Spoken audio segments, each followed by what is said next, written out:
We begin by praising Allah subhanahu wa ta'ala and bearing witness that none has the right to be worshipped or unconditionally obeyed except for Him. And we bear witness that Muhammad sallallahu alayhi wa sallam is His final messenger. We ask Allah to send His peace and blessings upon Him, the prophets and messengers that came before Him, His family and companions that served alongside Him, and those that follow in His blessed path until the Day of Judgment. And we ask Allah to make us amongst them. Allahumma ameen. Dear brothers and sisters, as time goes on, I had been planning this khutbah for a while, and I think now is the time for us to actually ask ourselves this question, as it has now been over 2 months since the unfolding atrocities have captured our hearts and captured our attention, and alhamdulillah Rabbil Alameen activated our community in a way that it has never been activated before, activated our ummah in a way that it has never been activated before. And the question is, are we sincere in our activism? Are we sincere in doing what we are doing for the sake of Allah subhanahu wa ta'ala? Anything that I have put forth, whether it's attending a protest, or it is sharing something, or it is doing something, is it sincere or not? And I want everyone to understand from the very start that the purpose of asking this question is not to deflate our efforts when we are already starting to see them wane due to the length of this atrocity. But it's actually to re-energize them, because if you put ikhlas, if you put sincerity back into it and you recalibrate in accordance with what Allah subhanahu wa ta'ala calls us to be called to, then you actually bring forth an added blessing to the types of work that we are trying to do, inshaAllah ta'ala, seeking to bring about change in the world around us, and especially right now for our brothers and sisters in Palestine. Now, there's an interesting hadith that we start with, and I always like to go to the context of the hadith and to the narrator, because it gives you a sense of how the companions themselves used to interact with this hadith. And it's a hadith that's well known, and the way it's narrated is powerful. Abu Hurairah radiallahu ta'ala anhu was in Ash-Sham, the area of Greater Syria, Palestine, Lebanon, Jordan, the place of shuhada, the place of anbiya, the place of prophets and martyrs. And as he was narrating, a group of people came up to him at the end of his narrating to them and giving his lessons on behalf of the Prophet sallallahu alaihi wasallam. And they said to him, Ayyuha Shaykh, O Shaykh, and they mean it both in terms of his knowledge as well as his seniority. Ayyuha Shaykh, Hadithna hadithan sami'tahu min Rasulillahi sallallahu alayhi wasallam. Tell us what you heard from the Prophet sallallahu alayhi wasallam. Give us a hadith, something precious, something special that we can keep near and dear to our hearts. And Abu Hurairah is interacting with a context that is very different. Islam has spread to Ash-Sham, and it is taking root in Ash-Sham, and you are starting to see opening after opening after opening. So they said, give us something.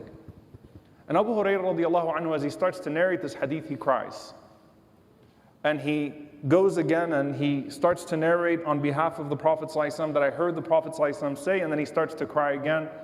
And he does so a third time and he starts to cry again. And then he says that I heard the Prophet ﷺ say, إِنَّ أَوَّلَ النَّاسِ يُقْضَى يَوْمَ الْقِيَامَةِ عَلَيْهِ رَجُلٌ اسْتُشْهِدَ فَأُتِيَ بِهِ فَعَرَّفَهُ نِعْمَهُ فَعَرَفَهَا. The Prophet ﷺ said that the first person to be judged on the Day of Judgment will be a Shahid, will be a martyr who is brought forth in front of Allah subhanahu wa ta'ala, and Allah will mention His blessings, His favors upon that person. And the person will acknowledge all of those blessings.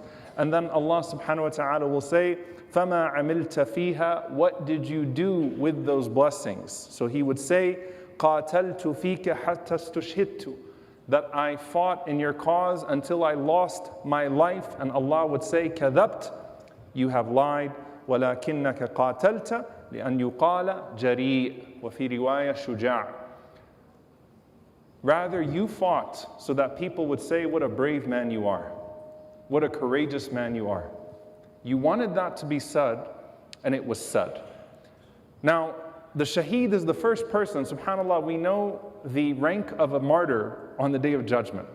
And we've been speaking about it for these months. In this hadith where the Prophet ﷺ goes on to mention a scholar who only taught or who only recited the Quran so people would praise their recitation or their knowledge, and someone who gave charity only so that people would say Kareem, generous, and it was said, and there's nothing left on the Day of Judgment. The first person mentioned in the sequence is a Shahid, a martyr. Now, if that person has to take into account their intentions with the greatest sacrifice, that means that all of us have to be extra careful with our intentions, because a person indeed could get caught up with what would be said and what they are projecting of themselves rather than what is actually of them, and this has broad implications. Now, why the Shahid? And I want to start with that because it is perplexing in many ways. Imam ibn Taymiyyah rahimahullah, he said that the best of people are the Anbiya. The best of people are the prophets. And that's why the worst person on earth is a false prophet. The best of people are the Anbiya, are the prophets of Allah. And the worst category of people that have walked the face of the earth, and they continue to show themselves in every generation, are people who falsely claim prophethood, are the false prophets. Then he said, you go to the next categories, as-siddiqun, wal-shuhada, wal-salihun, wal-ulama, wal-mukhlisun. You go down the categories, people of truth, people of martyrdom, people of scholarship, people of sincerity. And he said they are the best people. Therefore, the worst people are those who claim to be of them when they are the exact opposite of those things. May Allah subhanahu wa ta'ala protect us. So he said you've got the columns. You have all of these noble qualities, all of these noble people. To pretend to be one of them with no intention of actually embedding what made them noble is of the greatest signs of hypocrisy. May Allah protect us. And so in our situation, when we look at ourselves, in a moment where we're all suddenly becoming activists and we are all suddenly taking to the streets and we are showing up as we should show up, let's remember that it's not about us. It's about Allah subhanahu wa ta'ala and those people that we are advocating for. And of the worst things, as the ulama mentioned, of the worst things that a person hates to be called is a coward. And especially in the context of the Prophet ﷺ and his companions, being called a coward is what drove some of Quraysh to the battlefield on the day of Badr. They didn't actually want to be there. But Abu Jahl went to them and he called them cowards. And they said, no, we're not cowards. They actually didn't care about going and fighting against the Prophet ﷺ. But being called a coward is so despicable that it drove them to the battlefield and they lost their lives in batil. They lost their lives in falsehood. On the other hand, of the most beloved things to be called is courageous. Shuja', jari'. Everyone wants to be called courageous, brave, right? Of all of the categories of things that people will say, generous, knowledgeable, courageous is up there, right? Children, it's in their fitrah. They want to be courageous, and we encourage courage as we should. But if it's insincere, it could drive a person to even be willing to give their lives, their whole existence. Think about the logic. You're not even around to hear people praise you, but you would be willing to die so that your name could be praised. It's a strange logic. It's strange, but it happens that a person says, I want to go down in the history books like this. Who cares if you're not around to narrate the history books or have them narrated to you? Instead, you want to go down in Allah's books like this, then that's a noble intention. Because it's greater than you. It's greater than you hearing your name being praised. And so there's cowardice, and then there is courage. And everyone loves courage. Everyone hates to be considered or looked down upon as a coward. And he goes on to speak about how in the time of the Prophet ﷺ, when you're looking at intentions and sincerity, he says, Shahidna ma' Rasulillahi sallallahu alayhi wa sallam, that we went out with the Prophet ﷺ on a particular battle. فَقَالَ لِرَجُلٍ مِمَّنْ يَدَّعِي الْإِسْلَامِ. The Prophet ﷺ said about a person who claimed to be Muslim. This is an important part of this hadith which I'll explain. He claimed that he was Muslim. The Prophet ﷺ said, هُوَ مِنْ أَهْلِ النَّارِ. He's a person of the fire.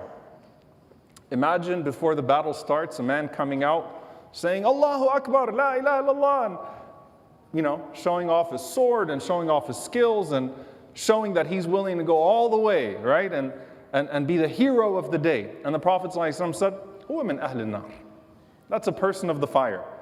So Abu Hurairah radiallahu anhu says, فَلَمَّا حَضَرَ الْقِتَالِ قَاتَلَ الرَّجُلُ قِتَالًا شَدِيدًا, that once the battle took place, the man was fighting bravely, courageously. He was out there.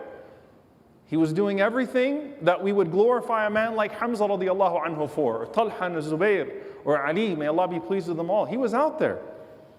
And eventually he was wounded that the people came back to the Prophet ﷺ and said, Ya Rasulullah, الَّذِي قُلْتَ إِنَّهُ مِنْ أَهْلِ النَّارِ فَإِنَّهُ قَدْ قَاتَلَ الْيَوْمَ قِتَالًا شَدِيدًا وَقَدْ مَاتَ. O Messenger of Allah, that man that you just said is a person of the fire fought so bravely and he died. He lost his life. And the Prophet ﷺ repeated, إِلَى النَّارِ, to the fire. Then they came to the Prophet ﷺ and they said, and Abu Hurairah says, كَادَ بَعْضُ النَّاسِ أَنْ يَرْتَابَ, that some of the Muslims started to have doubts. Like, this is too much, this is perplexing. That this man ended up being alive.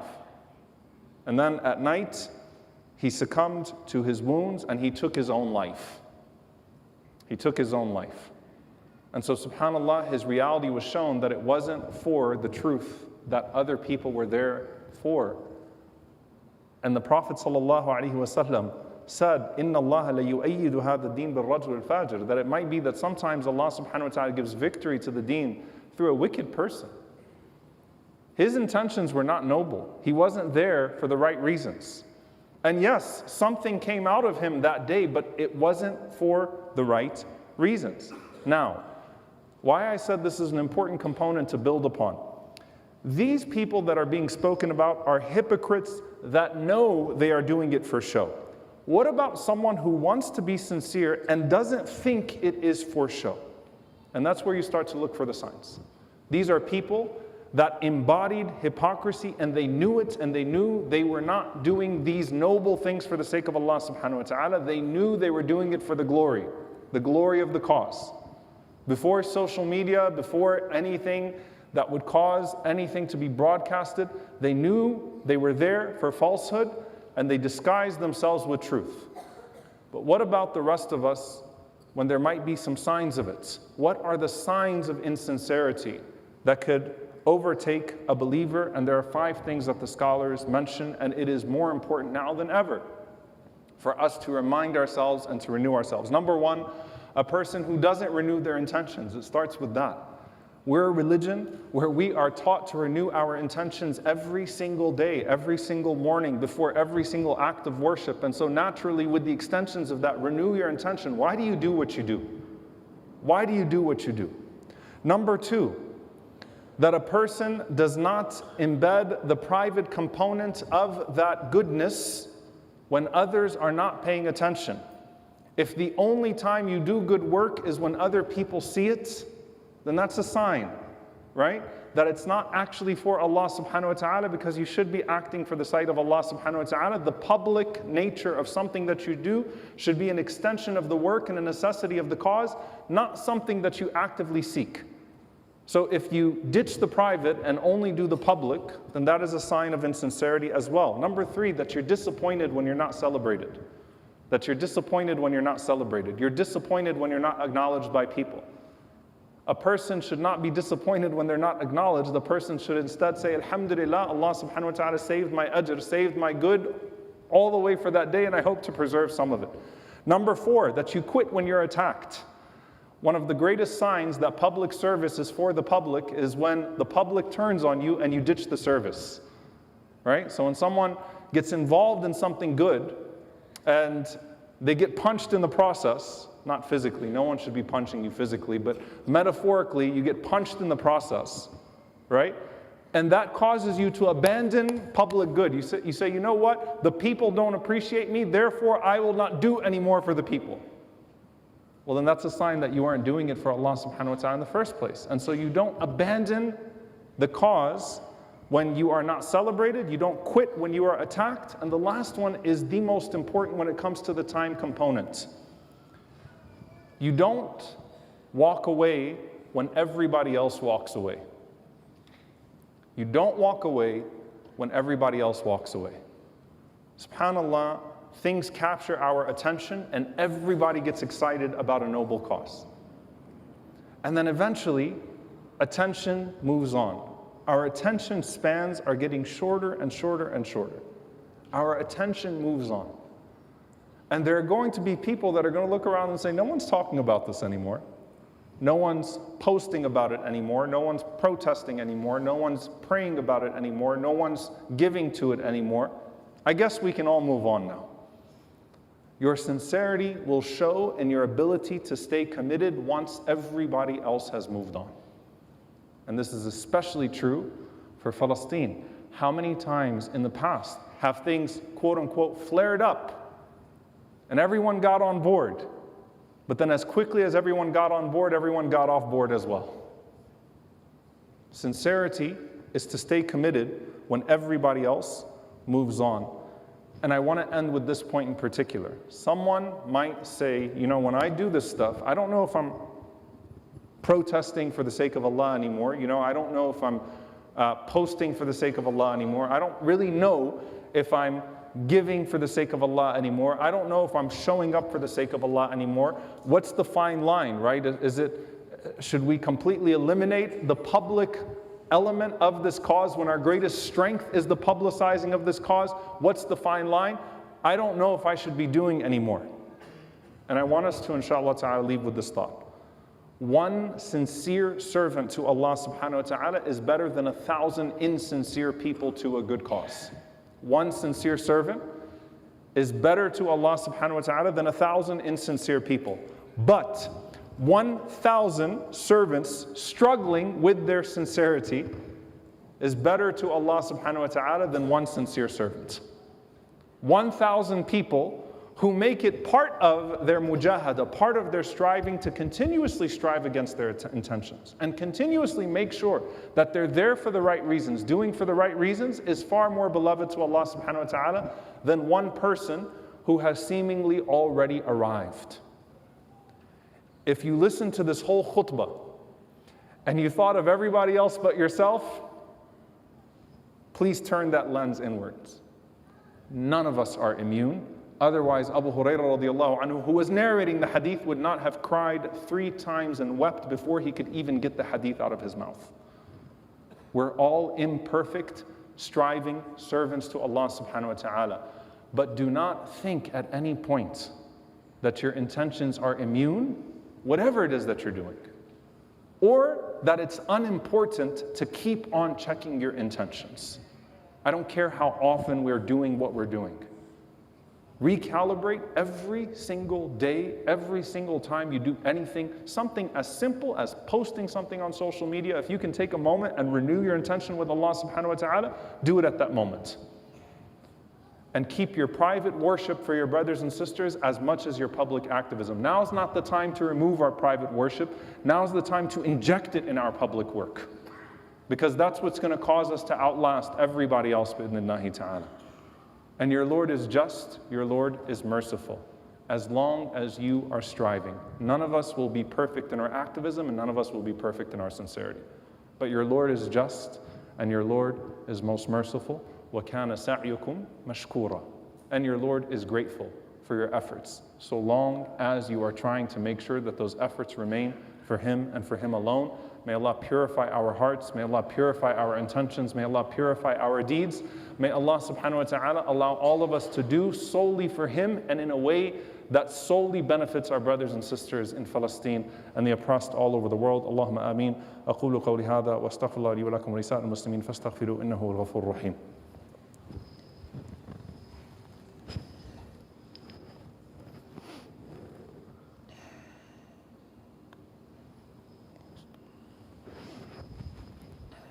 الحمد لله والصلاة والسلام على رسول الله وعلى آله وصحبه ومن والاه. اللهم اغفر للمؤمنين والمؤمنات والمسلمين والمسلمات الأحياء منهم والأموات إنك سميع قريب مجيب الدعوات. اللهم اغفر لنا وارحمنا واعف عنا ولا تعذبنا. ربنا ظلمنا أنفسنا وإن لم تغفر لنا وترحمنا لنكونن من الخاسرين.